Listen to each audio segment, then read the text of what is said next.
Welcome, everybody. It's a great privilege for me to be here in the tent and to be here with, of course, Madeleine Albright and Hernando De Soto. I'm Andrea Mitchell from NBC News, and it is a treat for me today. I've spent a lot of time over the years following Madeleine Albright around the world, and it is very hard to keep up with her. But this is one of her latest ventures, a joint venture with Hernando De Soto, and venturing into a completely different realm for her, and it just shows the breadth of her knowledge and the range of her curiosity about the human condition. Hernando De Soto, president of the Institute for Liberty and Democracy, which is a think tank headquartered in his native Peru, former governor of Peru's central bank, innovative thinker, groundbreaking thinker about global development, the author of two big books, most notably an extraordinary book, The Mystery of Capital, Why Capitalism Triumphs in the West and Fails Everywhere Else, winner of so many prizes, the Adam Smith Award, the Templeton Freedom Prize, the Milton Freedom Prize for Advancing Liberty, the Bradley Prize. And importantly here today, co-chair of this UN Commission on Legal Empowerment of the Poor with Madeleine Albright. Madeleine Albright, the principal of the Albright-Stonebridge Group in Washington, 64th Secretary of State, the first woman to be Secretary of State, former UN ambassador. You know her history, major figure here at Aspen for many years, and the source of great pride to all authors everywhere, the serial bestseller of so many books. Madeleine Albright has proved that she has a vast following around the world for everything that she writes.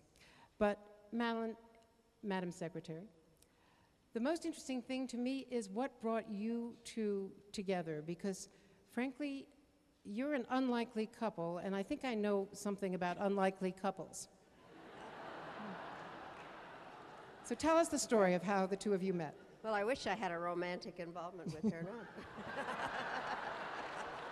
You never know what can happen in Aspen. What happens in Aspen stays in Aspen. Anyway, I have to tell you how we did meet, because I had read The Mystery of Capitalism. I thought it was just a brilliant book that truly explained so much about what was going on. At that time, shortly after I left office, I was doing some things at the University of Michigan Davidson Institute on Emerging Markets and Democracies, and I had to put together several seminars, and I invited Dr. De Soto to come and be a part of them. And I was bowled over by his knowledge and his capability of explaining things in language that people could understand, and his path-breaking work on how to work with the poor or help the poor. And then he asked me to come and co-chair this commission, which was under the auspices of the UNDP, UN Development Program, that we then co-chaired for 3 years on the basis of his idea about property rights and access to justice for poor people.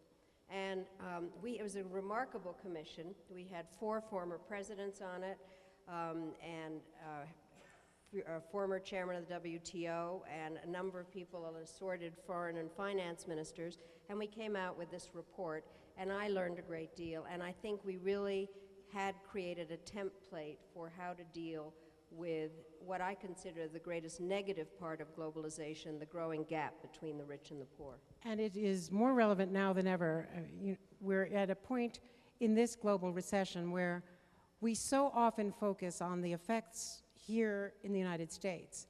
So, Dr. De Soto, more important than ever before to talk about how your commission, your work, the legal empowerment of the poor, in terms of how the poor are affected disproportionately in this recession.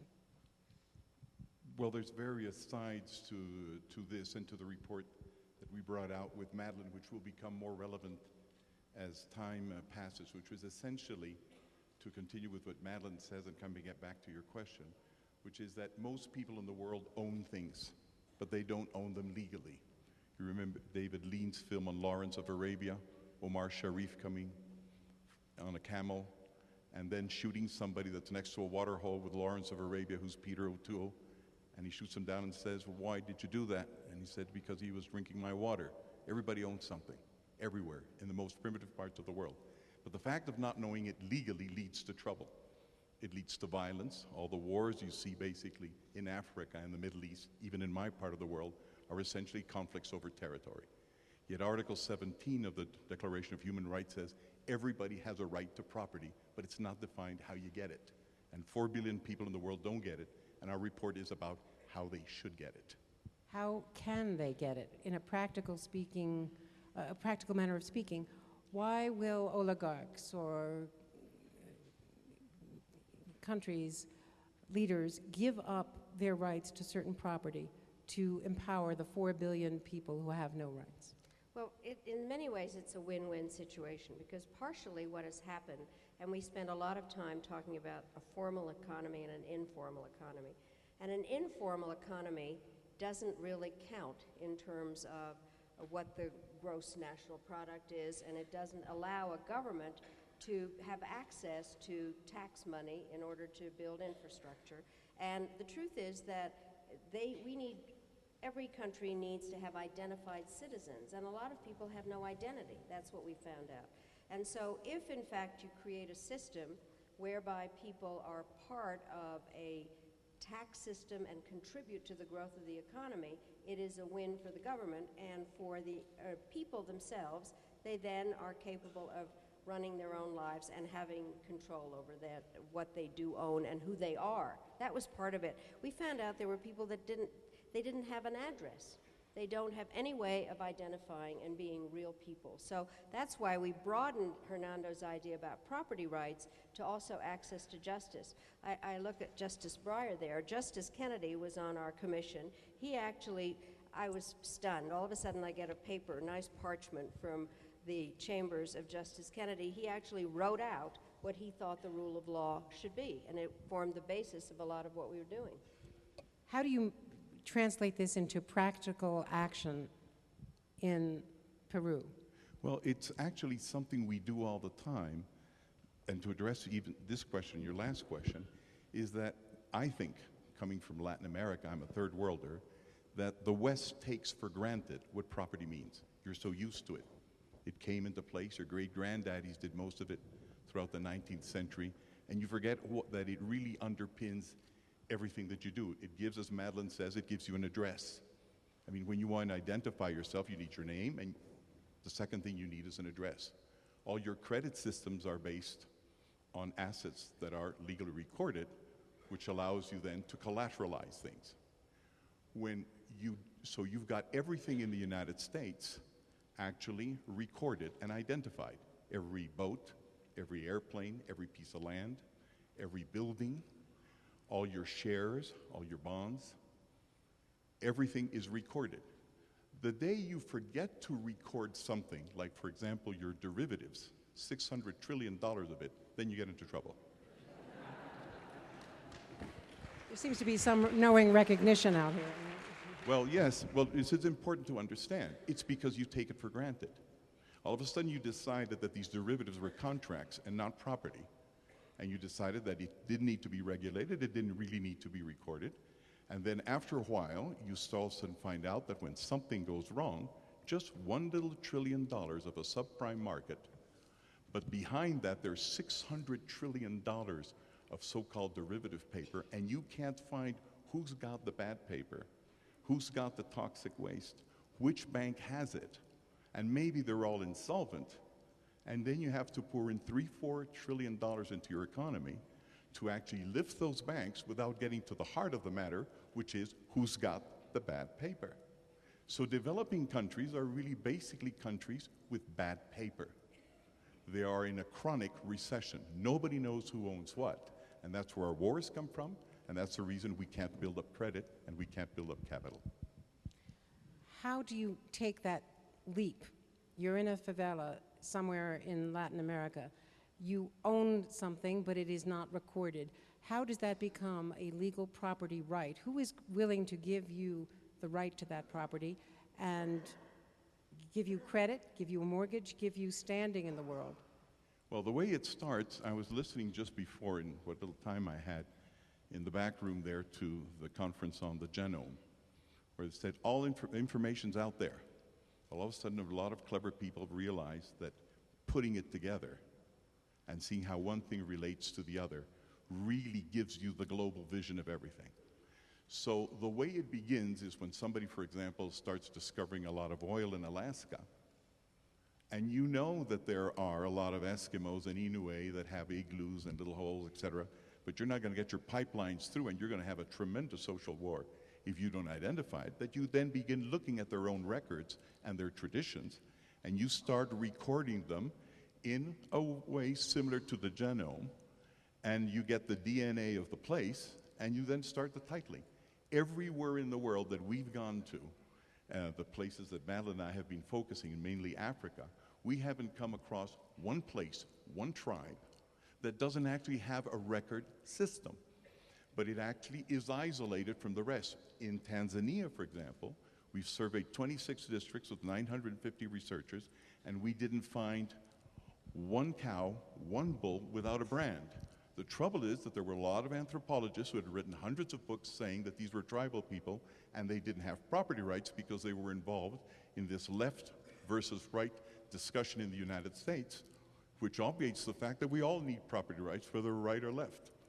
Otherwise, fuzzy boundaries. Hernando talked about Tanzania. We went, first of all, former President of Tanzania, Mkapa, was one of our commission members. And it was a perfect example of something. We went to a village, kind of a place, where, in fact, when it first started, the people were very concerned when the government came in and wanted to know who owned what, and they were really nervous that they were going to lose what it is they had. And the government said to them, we are doing this in order to be able to install a well and a sewer system.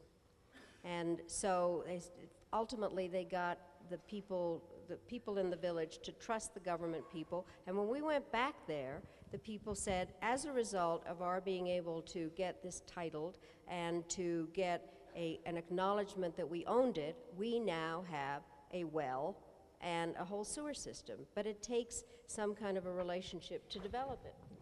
And Hernando's right about something. One of the things that did happen, this was not an easy issue, because property rights to many Americans, especially center-left, sounds like some horrible capitalist idea. The bottom line is, it is the basis of being able to be a part of an economy, and we also then started talking about labor rights and business rights and access to justice as pillars of how the 4 billion people that are outside any system can become part of their countries and the world. Let me bring it back to home and to the way our government approaches some of these issues, some of the development challenges, because one criticism that has been voiced to me very recently and very passionately is that we have all of these agencies, the Millennium Challenge and AID and other agencies, some at state, some elsewhere, but there's nobody really rationalizing the system. We haven't even had the appointment of an AID director yet as the administration tries to get up to speed. What, from your experience in the crazy bureaucracy that is Washington, what do we need to do to bring together all of the agencies working within the United States, and what about coordinating them with other countries that have development agencies that are not really interacting with ours? Well, I think it is one of the more difficult aspects because there are a number of constituent groups and, as we say in Washington, stakeholders. I have been involved in various ways of looking at this ever since the Carter administration. I think that there is a real question that I always have, is whether you actually multiply the work that can be done if you have more than one agency doing it, because the Millennium Challenge account has one way of doing things, and then there's OPIC and EXIM and a number of different things. We do need better coordination. And Gail Smith, who is the person that is in the National Security Council working on this, I think they are trying to bring it together. But a lot of people have said that they had enough experience in bringing diverse groups together with Homeland Security, which is one of the weirder organizations in the U.S. government, that the bottom line is that it is important to keep these going and have them coordinate with each other. The hardest part, though, is the second part of the question, which is how you get international coordination. Because I just read I think many of you did in the New York Times today, that it is very hard now to deliver American aid to the 2 million refugees that are coming out of Pakistan, Afghanistan, because they don't want an American brand on it. And so the question is whether you can persuade Americans who don't like to give. I have banned the words foreign assistance. It's like putting two words together selling some horrible disease. You have to call it national security support. And the bottom line is that we have to be willing to give through the multilateral agencies.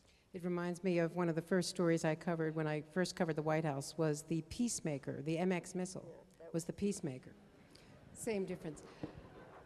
Dr. De Soto, what about the Made in America, as in USA America, brand when it comes to foreign assistance, national security assistance, whatever you want to call it? Is there still a stigma attached to what comes from Washington? I think it very much depends on what you do. And also to address, in that sense, your previous question, there's always a question of leadership and enlightenment. And of course, the need to recognize it and not take it for granted. For example, I am a great admirer of General Douglas MacArthur. What did he do in terms of national security for the United States? 1942, when he knows he's going to win the war against Japan, he sets up in Honolulu a team under a man called Wolf Ludovich. And they plan what they're going to do in Japan once you win the war. 1945, Japan was a feudal empire. The gross national product of Japan, per capita of Japan, was below that of Peru, which is a reason why in Peru and Brazil we have a lot of Japanese migration. They came because they were poorer than we were in 1945.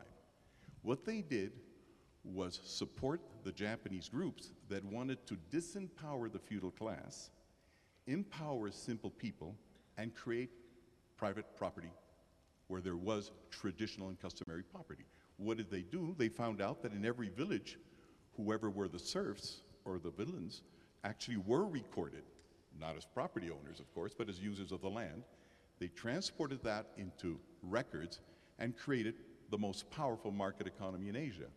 Since Japan had two colonies, Taiwan, at that time called Formosa, and then Korea, the reform spread to those three countries, done by your foreign aid system, and you put a thorn on the side of China so that 19 years after Mao Zedong took power, in came Deng Xiaoping and said, look, I don't care what color the cat has, as long as it works. And he started imitating the property rights system of these other countries.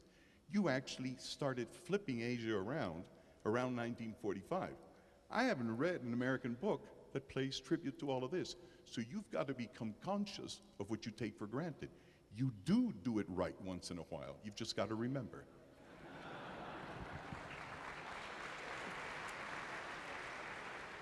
Can that be applied to Afghanistan, where the president is now saying that he doesn't want to make a decision on additional troops until after the August election? He wants the emphasis now to be on the civil construction, reconstruction, engineering, civilian aid, which is a problem without definition. Well, I think the hard part is how to separate this, because it's hard to do reconstruction and all the civil work without security, and it does have to go together. But I have now, I think most people who know me know that I am passionate about, I believe in democracy. I don't believe in imposing it. I do believe in supporting it. But I also know that people, democracy has to deliver. People want to vote and eat. And so what has to happen is that in order for Afghanistan to work, there does have to be this combination, a little bit of what Hernando was talking about, in terms of people buying in, literally, in terms of having a life, being able to have a job, being able to own something, and have that reconstruction go, but it has to have security around it. And the elections are an important part of it, and the institution building, but it is a huge job.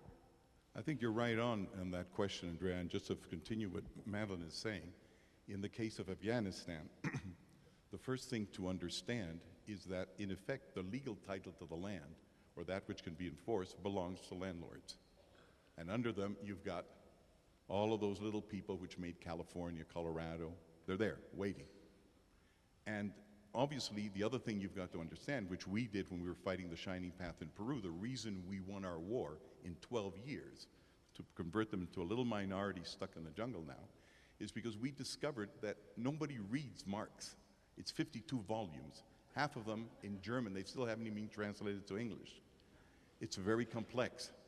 What these people do, the terrorists, what they do is essentially give security to the assets of poor people. That's what they do. That's what the Taliban do. That's right. So if you go in and you title, you give them the rule of law to protect them, and you don't need the terrorists anymore, and nobody likes having terrorists around.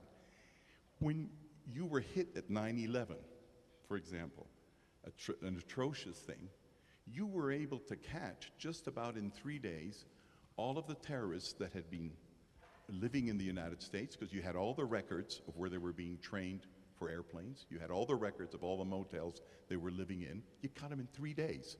The guys in the caves where there are no property rights and no addresses, you're still looking for. Who confers?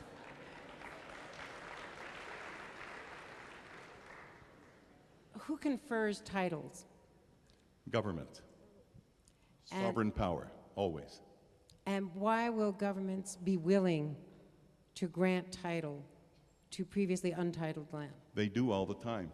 In Peru, since the Spanish conquest, where we've been able to do detailed work, we have found that in average for every parcel of land there's 20 titles. They keep on giving title. The problem is an inflationary process. To get it right is the issue, to get it right. And to get it right means understanding that law and the building of institutions, as Madeleine is saying, is very important. And when you look at how much emphasis is given in foreign aid to the building of really good property institutions at their genesis, the way you did in the 19th century, there's very little of that going on. It's a forgotten art. I think the hard part is the transition, because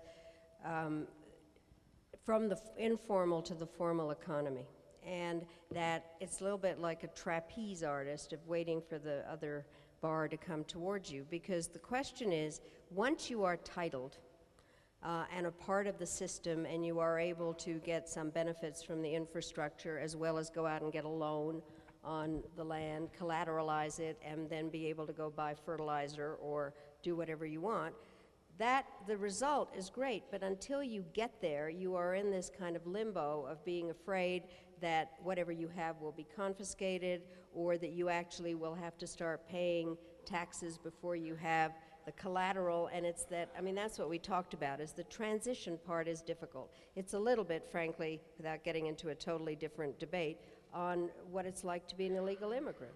I mean, if you were able then to be a part of something and be the beneficiary of it, but it's that in-between part. The other part that I learned, from Hernando, is basically there are informal parts of a formal economy and some formal parts in an informal economy. And so this transitional part, and the other part that I learned is poor people are not stupid. Poor people are as entrepreneurial as any group of people in the world, because they have to in order to make it. And I think that we have to work off of that entrepreneurial spirit that the poor people have, because they are producing things and they need to be part of the system. What are the next steps when you take when you take your recommendations and the conclusions? You see this nexus between property rights and the growth of democracy, and protections and stakeholding, basically, for people who have been disenfranchised. How do you take it step by step, Hernando? Will a bank mortgage a piece of property which then gives that farmer collateral to buy the seed and the fertilizer and whatever else that's needed? And then will that bank be willing to foreclose on that property if it doesn't have any inherent value? That's exactly the question. The thing is that because Westerners have forgotten to look at their own history, we've got it the other way around. You've got people trying to help developing countries get good banking. You know, the Arabs had good banking 700 years ago. You could draw a check in Damascus and cash it in Shanghai. That's the easy part. The hard part is the property. Credit comes from credibility. The word is credere in Latin. You've got credibility if you've got an address and something to lose. You don't have credibility if you don't have anything to lose. That's the first reality. Once you have got the property, you can then leverage it by, in effect, saying, I hawk my property.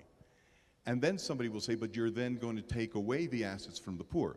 But if you study extra-legal markets anywhere in the world, the poor are always being dispossessed.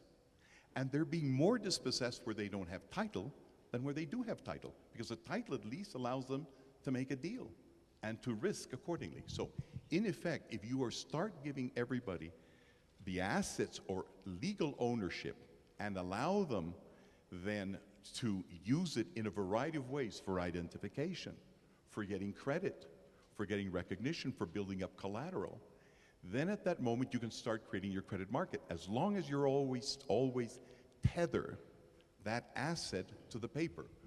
When you go out and then do as you've just done in the United States, have a property, subprime or otherwise, you give it a mortgage, then you put a mortgage-backed security, then you put in a CDO, then a credit default swaps, and you go too far out on the limb and you lose track of the property because it's cut into pieces, that's when you get into trouble.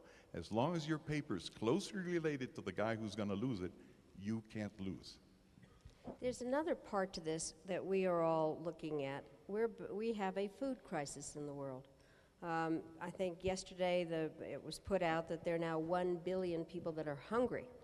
And so we're talking about land. And Larry Summers was on our commission, and Hernando liked him for many reasons, but one was because he made a statement which was, nobody washes a rented car. So the bottom line is, nobody really takes care of land that they don't have, that's not theirs, that they don't have a sense of propriety about. And so the idea here is that people will be more intent on buying the fertilizer or buying the tractor and doing whatever they need to improve the land, because we have a food crisis. So I think one can argue various, really that this whole concept has a lot of legs to it. When we talk about this concept, you made the point about Afghanistan, that security is so inextricably tied to any progress on civil society. With Shining Path marginalized, this can work in Peru, let's say. I'll grant you that. What do you do in the middle of a civil war in Darfur? What level of security do you have to have in order to begin trying to establish property rights? Is it a chicken and egg proposition? I mean, the Darfur situation is so complicated, one can say, that a lot of it began because of environmental problems, and that nobody cared, the land was not properly taken care of, there was desertification, people moved out of it. I mean, it's a complex issue. And I don't think property rights will solve everything, but failed states come out of the fact that people don't know who lives in them, what the institutions are, who owns the property, where the money comes from. And this is I think it is not the answer to everything, but it clearly is a way to begin to get some order here. And we are, if you think about this in national security terms, we have the problem of failed states, hungry people, terrorists who maraud, and I think this does offer some concepts that are helpful. And again, how to translate concepts into action, next steps. Well, take the case that Madeleine was talking about, which is that now you have got that most of the food in the world comes from about 1 billion, where we were seeing it in our commission, 1,600,000,000 hectares. The United States, Canada, Australia, Europe, the breadbaskets of the world. Is there more territory where we can cultivate? And the fact is there is. There's about 2,700,000,000 hectares, without including the Amazon forest, that can be cultivated between just Africa and Latin America. Now, can you title that? Well, you've got the Chinese now buying huge swaths of land all over Africa and Latin America. You've got the Unilevers and the Hershey's of the world doing it. And that works fine, because you see, the way your governments work in the West, the way I see it from the South, is that when it comes to dealing with the rich, out comes your Secretary of the Treasury, and then they say, this is good. You've got to create private ownership. But when you deal with poor people, there's all these people that translated back to your situation back in the United States. We're not there. We're in the 19th century. And they say, don't give the poor property rights.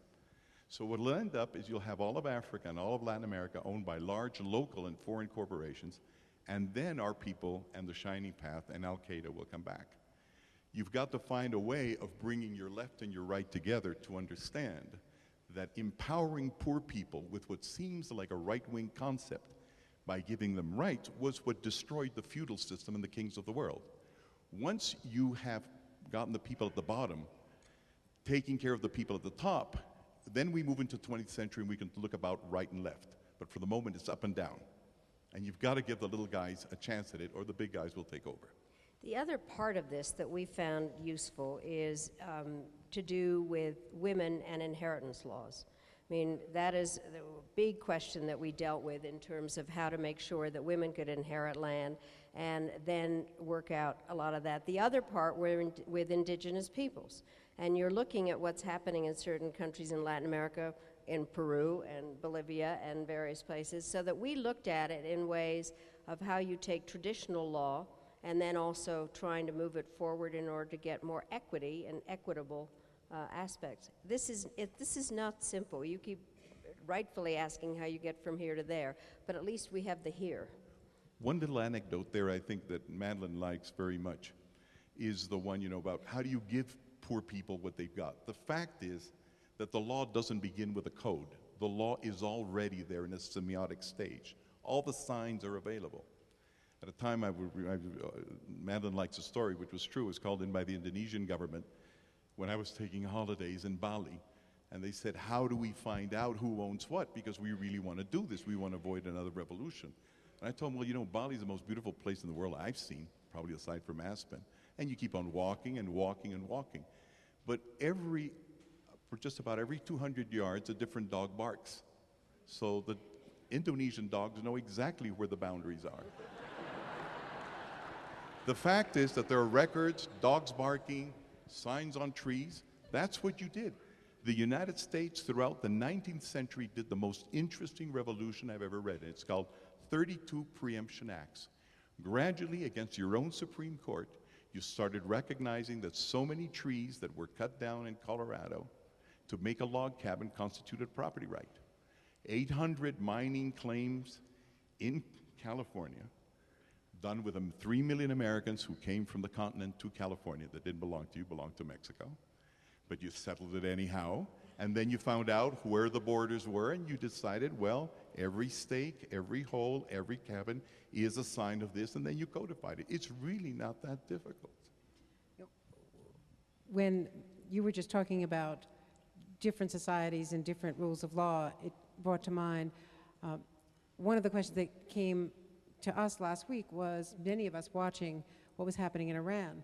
Why were the women in the streets leading the men? If you read Roger Cohen's extraordinary reporting from Tehran in the New York Times, the women urging the men on, and as I dug deeper and talked to Shirin Ebadi and others whom you know very well, the answer came back because they had so little, they had so much at stake, so little to lose, that it requires 2 women in a court of law in Iran to testify against one man's testimony, that all of the laws since 1979 have been stacked against women. And with the lack of rights comes courage. Well, Shirin Ebadi was on our commission, and she did a lot of explaining of exactly this kind of thing. Mary Robinson, various people that, because the law is not framed in a way to have women have equal rights of any kind. And so I do think that they learn to organize and realize that they need to work together to get it done. Well, Madeleine Albright, Madam Secretary, and good friend to Aspen and to all of us, Hernando De Soto, thank you for your groundbreaking work, and thank you both for this conversation.